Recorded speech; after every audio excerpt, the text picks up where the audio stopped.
দেখুন, একটা কমন নীতি আমাদের প্রত্যেকেরই জানা থাকা দরকার। সেটা হলো, একজন মুসলমান তিনি সবসময় মাজলুমের পক্ষ অবলম্বন করবেন। যখন দুটি বিবাদমান পক্ষের মধ্যে একটা মাজলুম আর একটা জালিম হবে, তখন সেই ঘটনায় মুসলমানরা সবসময় জুলুমের বিরুদ্ধে অবস্থান নেবেন। এটা হলো কমন নীতি।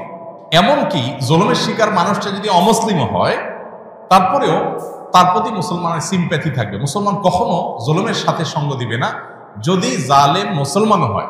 অতএব আপনার সাথে কোনো মাজলুমের যদি আকীদাগত মতপার্থক্য থাকেও, সেই মতপার্থক্য আপন জায়গায় থাকবে, সেটাকে আপনি রাখবেন, এবং বিরোধিতার জায়গাটাও আপন জায়গায় থাকবে। কিন্তু এত সত্ত্বেও যদি সে জুলুমের শিকার হয়, তাহলে আপনি জুলুমের বিরুদ্ধে অবস্থান নিবেন।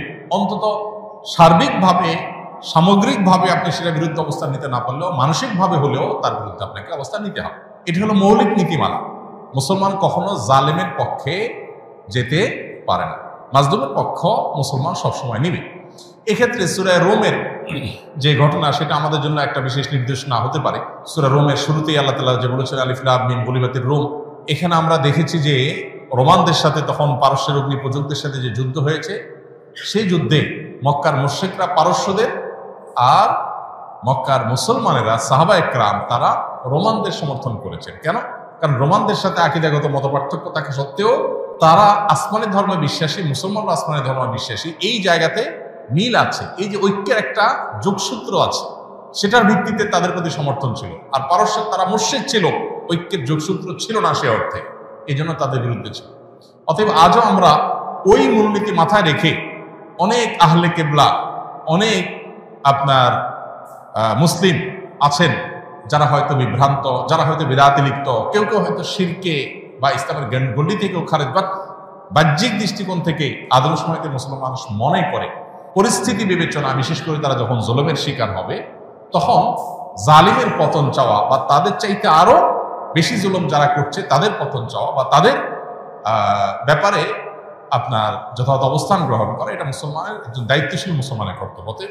সেই স্ট্যান্ড বা সেই অবস্থানটা আমাদের এক্ষেত্রে হতে পারে। এছাড়া এটা তো ঠিক যে সিরিয়া যুদ্ধে ইরাকে বহু সুন্নিকে তারা হত্যা করেছে, নির্মমভাবে হাজার হাজার লক্ষ লক্ষ সুন্নিকে তারা হত্যা করেছে। মূলত পৃথিবীতে মানুষের পাপের কৃতকর্মের প্রায়শ্চিত্ত মানুষকে করতে হয়। বিশেষ করে জুলুম যদি করে কেউ, তাহলে জীবদ্দশাতেই তার প্রায়শ্চিত্ত করতে হয়, আখিরাতে তো আছেই। তো এই জন্য জুলুম থেকে আমরা সবসময় নিজেদেরকে বাঁচিয়ে রাখবো, কোনো যুক্তিতেই আমরা জুলুম করব না। এমনকি যুদ্ধক্ষেত্রেও নবী সাল্লাল্লাহু আলাইহি ওয়াসাল্লাম আমাদেরকে জুলুম করার পারমিশন দেন নাই, অমুসলিমের সাথে আল্লাহ তাআলা জুলুম করার পারমিশন আমাদেরকে দেন নাই। অতএব যেই জুলুম আল্লাহ নিজের জন্য হারাম করেছেন, হাদিসে কুদসিতে আল্লাহ বলেছেন, ইন্নী হারামতু যুলমা আলা নাফসি, হে আমার বান্দারা, তোমরা জেনে রাখো আমি নিজের প্রতি নিজের জুলুমকে হারাম করে রেখেছি, ফালা তাযালামু, অতএব তোমরা একে অন্যের প্রতি জুলুম করিও না। এটা আল্লাহর কথা, হাদিসে কুদসি তিনি বলেছেন। সো জুলুম থেকে আমরা হাজার মাইল দূরে থাকবো, আমার দ্বারা যেন কারোর প্রতি অবিচার না হয়। কারণ জুলুমের পক্ষে যারা থাকবে তাদের পতন অনিবার্য, আজ হোক আর দুদিন পরে হোক। ইসলামিক দলে ওরা কি বাধ্যতামূলক কিনা, নির্দিষ্ট দল না করলে কি মানুষ কাফের হয়ে যাবে? ভাই, এগুলো হলো বিভিন্ন আমাদের ভাই ব্রাদারদের বাড়াবাড়ি। বিভিন্ন ইসলামিক দলের কর্মীরা তারা তাদের মতো করে অনেক কথা বলেন, যেগুলো আসলে না কোরআন হাদিসে আছে, না তাদের দলের নেতারা তাদেরকে ভাই বলেন। এরকম অনেক ভাই ব্রাদার আছেন যারা এই ধরনের কথাবার্তা বলেন। একজন মুসলমান রাজনীতি সচেতন হতে হবে। ইসলাম এবং মুসলমানদের কল্যাণ কোন দিকে, অকল্যাণ কোন দিকে, এইটুকু বোঝার মতো ক্ষমতা একজন মুসলমানের মধ্যে থাকতে হবে। এবং তিনি ইসলাম এবং মুসলিমদের কল্যাণ, নিজের দেশ, মাটি, মানুষের কল্যাণ বিবেচনা করে তাকে সিদ্ধান্ত নিতে হবে। তার কোনো সিদ্ধান্ত এটা যদি কোনো খারাপ মানুষের বা ইসলাম মুসলমানদের প্রতি বিদ্বেষ পোষণকারী বা ইসলামের ব্যাপারে অমনোযোগী মানুষের এগিয়ে যাওয়ার পথকে উন্মোচন করে, সে আল্লাহর কাছে দায়ী থাকবে। এজন্য তার রাজনীতির সচেতনতা, তার মতামত এবং ভোট প্রদান, এগুলোর ক্ষেত্রে অবশ্যই দায়িত্বশীলতার পরিচয় একজন মানুষকে দিতে হবে। কিন্তু একই সাথে দাওয়াতি কাজ করার জন্য, ইসলামের মানুষকে আহ্বান করার জন্য অনেক প্ল্যাটফর্ম আছে। ইসলামী দলগুলো সেরকম অনেকগুলো প্ল্যাটফর্ম, অনেকগুলো দল, অনেকগুলো প্ল্যাটফর্ম। কেউ কোনো প্ল্যাটফর্মকে বেশি উপযোগী মনে করে সেই প্ল্যাটফর্মে তিনি কাজ করছেন, সেটা পলিটিক্যাল হতে পারে, নন পলিটিক্যাল হতে পারে। এটা আল্লাহর কাছে নাজাত পাওয়ার জন্য যথেষ্ট। মৌলিকভাবে মুসলিমদের যে মূল ধারা আছে, সেই মূল ধারা, সেই ধারার মধ্যে আবার বহু উপধারা, বহু প্ল্যাটফর্ম আছে।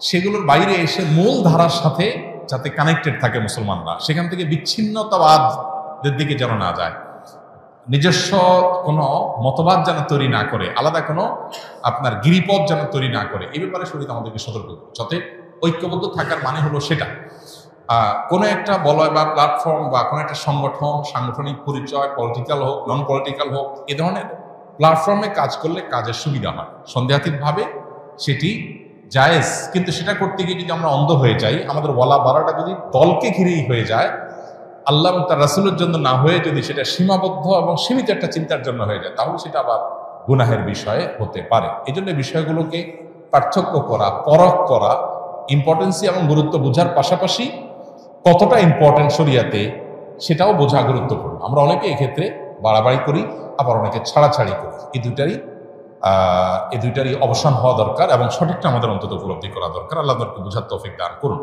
ওয়াহাবি ও সুন্নির মধ্যে পার্থক্য কি?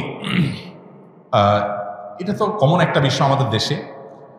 সৌদি আরবের আব্দুল ওয়াহাব নজদির অনুসারী যারা, বিশেষ করে যারা বেদাত এবং শিরকের ব্যাপারে একটু বেশি কঠোর এবং সচেতন, আমাদের সময় তাদেরকে ওয়াহাবি বলে মানুষ চিনি।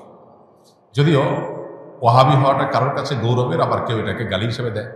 আবার এর বিপরীতে যারা আহলে সুন্নাত জামাতের অনুসারী বলে দাবি করেন নিজেদেরকে, তারা নিজেদেরকে সুন্নি হিসাবে পরিচয় দেন। তাদের ব্যাপারে আবার ওয়াহাবি পরিচয় বা ওয়াহাবি ট্যাগ যাদেরকে দেওয়া হয়, তাদের দৃষ্টিভঙ্গি হলো যে এরা বেদাতের ব্যাপারে অনেক বেশি তারা আপনার শিথিল এবং বেদাতে অনেক বেশি লিপ্ত। এখানে অবশ্য বেদাতের সংজ্ঞা পরিচয় নিয়ে নানাবিধ মতো পার্থক্য আছে।